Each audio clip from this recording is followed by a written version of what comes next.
This World. Winter 1985. Number 10. $4. Jews and American Politics, 1984 and After. Nathan Perlmutter, David Sidorsky, Leon Wieseltier, H.J. Kaplan, Nathan Glazer, Seymour Siegel, Marshall Brieger, Paul Gottfried, Murray Friedman, and Richard D. Zeeland. Offensive Speech and the Open Society. Stephen M. Barron. America and the Federalist Revolution. Daniel J. Elazar. C.S. Lewis and the Deconstructionists, Bruce L. Edwards, Jr. The Vatican Bank, Mess Edward J. Epstein. Catholic Bishops' Pastoral and the American Economy.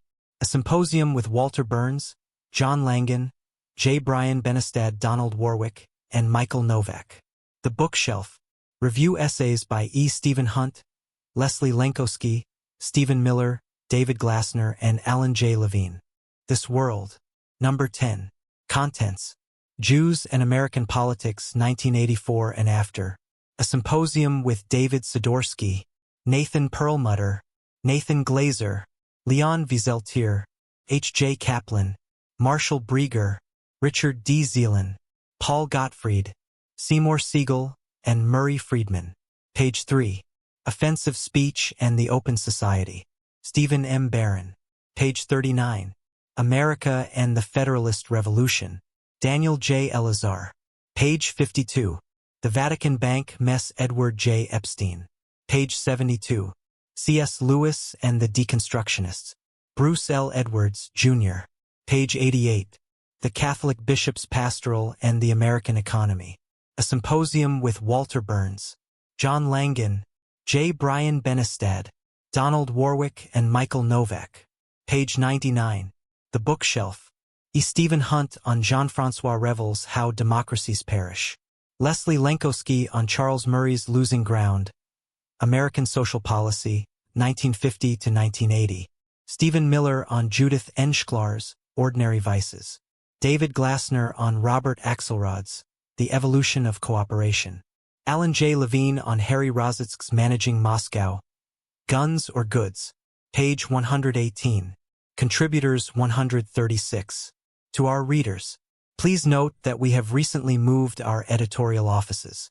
Our new address is This World Magazine, 320 Massachusetts Avenue, NE, Washington, D.C. 20002.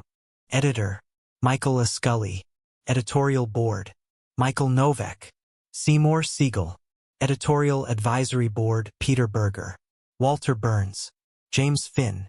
Suzanne Garment. Carl F. H. Henry. Gertrude Himmelfarb, Robert A. Nisbet. Paul Ramsey. Ellis Sandoz. Paul Seabury. Max L. Stackhouse. George F. Will. Managing Editor, E. Stephen Hunt. Assistant Editor, Bridget Grant. Stapley Wanham. Assistant Editor 1982 to 84. Timothy P. Moynihan. Copy Editor 1982 to 84. Philip N. Marcus. Executive Publisher. This World is published by the Institute for Educational Affairs.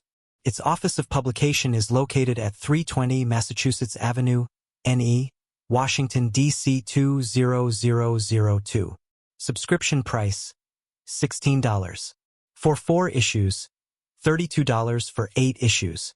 Unsolicited material cannot be returned unless accompanied by sufficient return postage. Subscription inquiries should be addressed to Circulation Services, 125 West 24th Street, 4th floor, New York, New York 10011. Newsstand distribution by B. DeBoer and Company, 113 E Center Street Rear, Nutley, New Jersey 071-10201-667-9300. 1985 by the Institute for Educational Affairs, Incorporated. Page 3. At This World Symposium.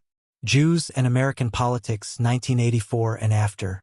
In the weeks following the 1984 elections, This World asked a number of distinguished scholars, social critics, and activists to discuss those aspects of the election campaign and its results that seemed to them most interesting in terms of the past and future political behavior of American Jews.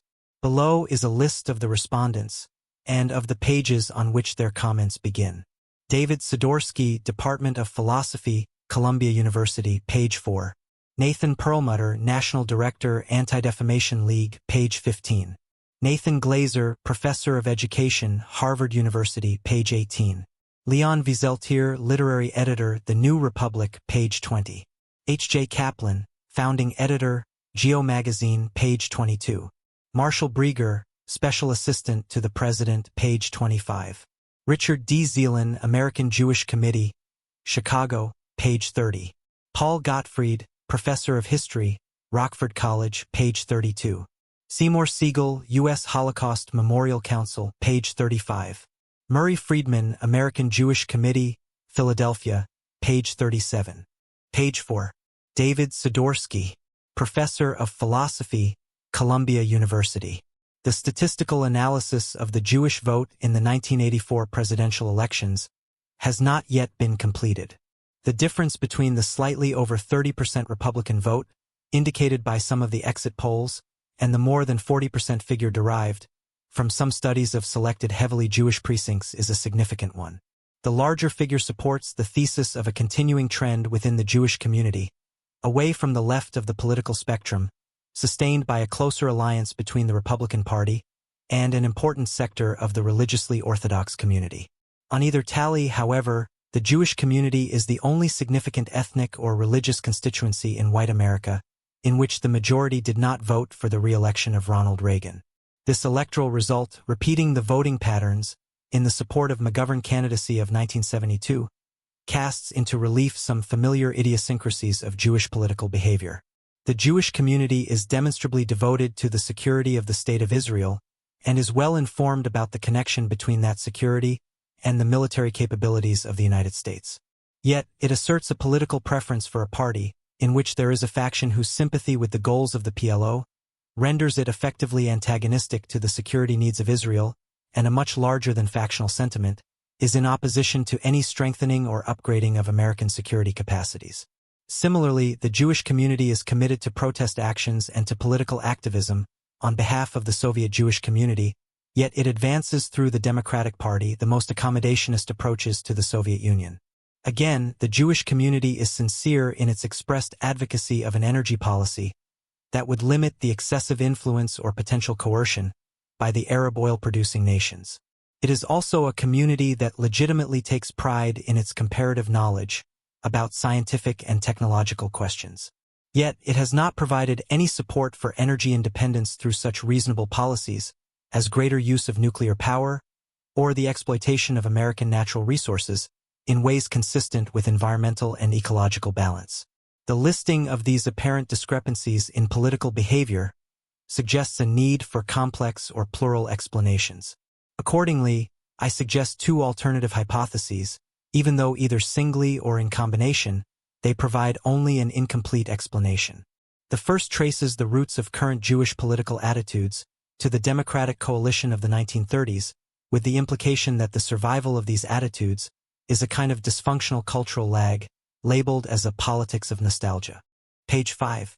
Like most exercises in nostalgia, the reference is to a past that never was, especially in the past history of the two sets of relationships that were most prominent during the 1984 campaign, the Black Jewish Coalition and the wall of separation between church and state. The second hypothesis places the current attitudes of the majority of the Jewish community in the context of the values and perceptions of the new class. Consequently, the course of Jewish electoral behavior is related to an identification with the political attitudes of the new class. This raises one of the central questions of American politics: whether the president as executive authority can regain from the new class, that is, from the prestige media, the elite universities, their politically liberal allies in Congress and the judiciary, the power to determine the vocabulary and to set the agenda of the political decision-making process in the United States. 1. The politics of nostalgia thesis. During the Al Smith campaign in 1928, and above all in the election of Franklin Roosevelt, the urban immigrant groups coalesced into a bloc within the Democratic Party. This coalition with its balanced tickets provided avenues for the upwardly mobile, politically active leaders within these groups to participate in government. The result was a high level of Jewish involvement in the Democratic Party. An even wider coalition with the trade union movement and with ethnically transcendent left-wing intellectual groups formed the basis for the Keynesian, or interventionist New Deal responses to the Depression. The political association of this coalition with the traditionally internationalist orientation of the Southern establishment of the Democratic Party, despite the internal tensions in that association, made possible an anti-isolationist foreign policy so important for Jewish communal interests during the period of the rise and expansion of Nazism. A sense of reciprocal interest strengthened the relationship between the Democratic Party and the Jewish community. This relationship drew support in this view not only from a growing network of personal association and from ideological sympathy or from empathy with the symbolism of Roosevelt's persona, but from the bedrock of mutuality of interest between Democratic Party policies and Jewish communal interests. Throughout this period, and certainly in retrospect, there have been currents of opposition expressed by Jewish groups to this version of the optimal political options for the Jewish community. The inadequacy of Roosevelt's response to the Nazi war against the Jews was one element in this opposition that has been asserted at different times and for different reasons, from both the left and the right. After the war, the vacillations in the Truman administration's policies toward the emerging state of Israel stirred some movement within the Jewish community to look to such strongly pro-Israel figures as Senator Taft on the right and Henry Wallace on the left. Page 6. In the main, however, the serious failings of Roosevelt or Truman have been passed over in the institutional memory of the Jewish community. That community remained persuaded of the overall reciprocally beneficial results of Jewish participation in the Democratic coalition. This is not so surprising, since the Republican Party did not choose on either of these issues, the Nazi persecution of the Jews, or the conflict about support of the State of Israel, to develop policies that would seriously compete for the Jewish vote. The thesis of the politics of nostalgia analysis is that the reciprocity of interests between the Jewish community and the Democratic Party programs has ceased to exist, particularly since the Republican Party is now prepared to commit itself to policies which are responsive to expressed Jewish concerns. The Jewish community is no longer the socio-economic group of the 1930s and 1940s that became the ally of Democratic Party policies. As a largely third-generation immigrant group that has met with a comparatively high degree of success in the framework of equality of opportunity, the direction of the Democratic Party platform and rhetoric of 1984 is remote from any objective assessment of Jewish communal needs. Its overseas interests, the security of Israel, and the emigration of Soviet Jews require a base of coalition support, different from constituency that was required for the alliance against Nazi aggression in the 1930s, or with the establishment of the State of Israel in the 1940s. The Democratic Party has also changed. The image of America projected nowadays is at variance with that which was present in the New Deal or the Fair Deal.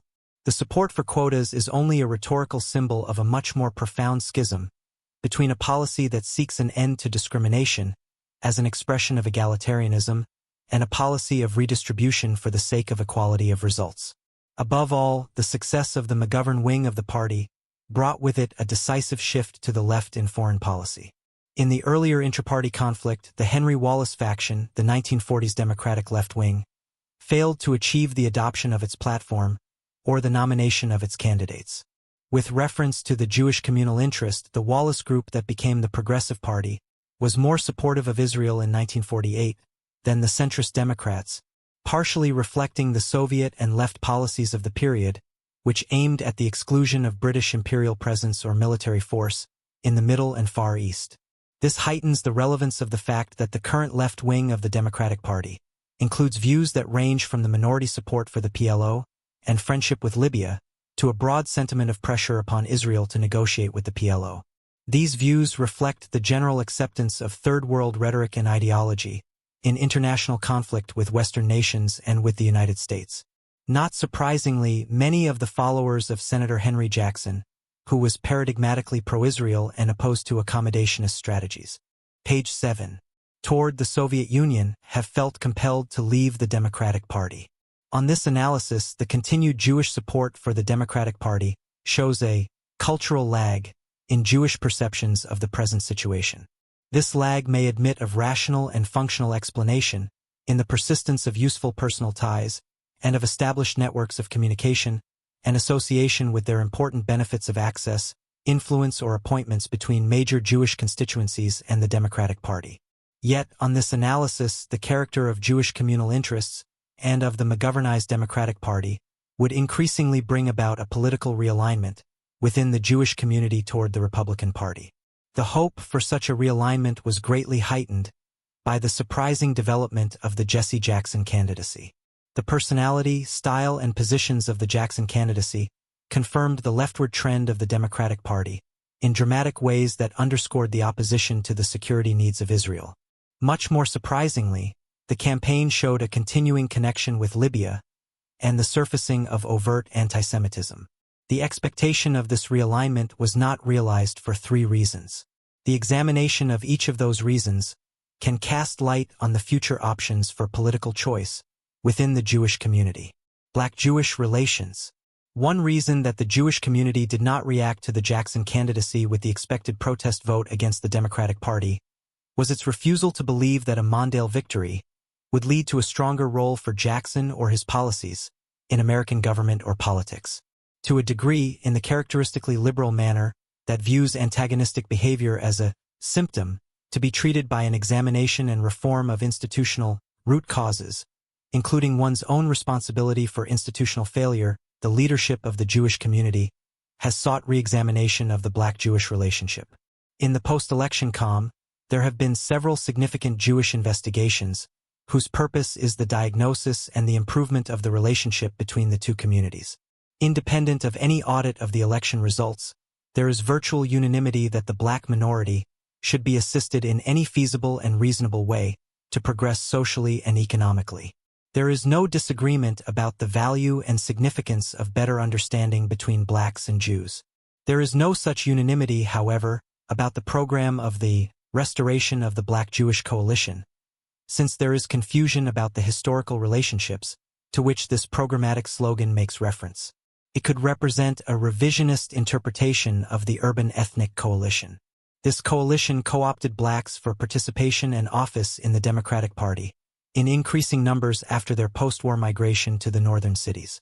It would be a harmful historical distortion to narrow this coalition-building process to the Jews and Blacks, particularly given the withdrawal of white ethnics. Page 8. Alternatively, the reference is to the considerable Jewish involvement in group relations activities, the intellectual defense of civil rights positions, and the financial support of the pioneer minority rights organizations and movements. Despite this usable tradition, there is little advocacy of the view that the Black community of the 1980s would or should wish to restore these patterns of relationships.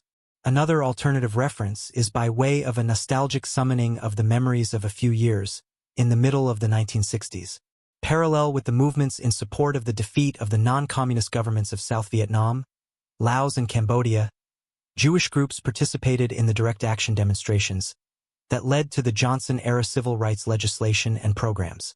Whatever be the recognition of the need for constructive relationships between the Jewish and the Black communities, the intervening 2 decades, with their successes in Black achievement as well as their failures, in terms of the counterproductive character of many of the programs, bars a restoration of that framework for coalition. Turning to the substance, rather than the history of the Black-Jewish relationship, there is even greater difficulty.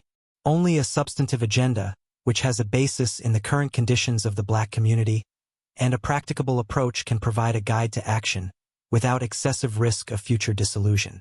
Yet, such an approach is remote from the rhetoric of the Democratic Party platform, or from the traditionally liberal approach of the Jewish community agencies. It is difficult to imagine any thoughtful Black agenda for progress in the 1980s that does not stress the promise of a society of economic opportunity, rather than of increased redistribution. Politically, this involves support for enterprise zones in blighted areas, rather than such standard liberal options as the public housing projects. These housing projects are themselves in urgent need of privatization under an appropriate, non-Thatcher label. Cooperative residence ownership should replace monolithic subsidized tenancy. The Black community has already demonstrated that its priorities are for school stability and student achievement, including employment potentialities, rather than for the social engineering proposals of busing and quotas administered over long periods by the judiciary. There is increasing evidence of the deep residue of support within the Black community for family values and for the work ethic as guidelines for policy, rather than the continuation of the support systems envisaged in the welfare state. In any such shaping of priorities, the perception, determination, and political will of Black leadership is primary. There is an interesting irony in this possible redirection of the black community's political position. In such a redirection, the current policy approach of the Democratic Party toward black social and economic progress will be rejected. There is one interesting causal factor in this change of direction. The decision of several African nations, following the lead of successful Asian nations, and influenced by the policy reversal in China, to pursue the incentive opportunity model. Page 9. For economic development, rather than some Marxist model, has had an important impact on the black community in the United States. The African reversal also runs directly counter to the Third World ideologies that were closely linked to the Jesse Jackson candidacy. Jewish initiatives for restoration of the Black Jewish coalition, unfortunately, are not oriented toward this kind of rethinking of the liberal orthodoxy within the black community. In any event, it is only after the black leadership has resolved its own dilemma of future direction that there could be a basis for a forum for black-Jewish cooperation or interaction. Christian-Jewish relations. A second factor that blocked the realignment of the Jewish electorate toward the Republican Party, many would say the most critical factor, was the prominence ascribed to the moral majority as a perceived threat to the rights and equality of the Jewish community. Grassroots sentiments of concern were widespread and intense. It was not even necessary for the pro-Mondale leadership within the Jewish community to keep its finger pressed to the panic button. Significantly, there was no bipartisan communal undertaking for the sake of the Christian-Jewish relationship, highlighting patterns of reconciliation and cooperation developed between evangelical Christians and the Jewish community to counter this concern. Since the election, the issue of Jewish-Christian relations in a pluralist society has become, like the black-Jewish relationship, a special topic for re-examination as a legacy of the campaign. Many major groups within the Jewish community, excepting notably a part of the religiously Orthodox community, have long advocated the separation of church and state in terms of the Kant Rousseau model of the relationship between the private citizen and the public domain.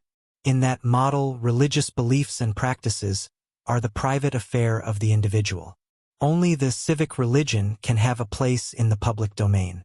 Such separation theoretically ensures that the public domain will be a neutral space in which all the citizens of the plural religious groups of the society can function without religious discrimination or prejudice. Thus, the neutrality of the public domain involves the complete exclusion of religious symbols and the denial of support for religion in any governmental activity. In practice, the line between the private and public domains has been continuously redrawn in American history. The changing boundaries of the civic religion and the shifting evaluation of the secular public purposes of some religious activities, for example, the chaplaincy, have guaranteed the need for perennial reevaluation. The pluralist model of American democracy, in contrast to the classical Kant Rousseau paradigm, also provides a basis for a different approach to church and state separation. In that model, democracy is a negotiation of consent among competing interest groups. The interest groups of American society, as de Tocqueville stressed, include a great number of secondary voluntary associations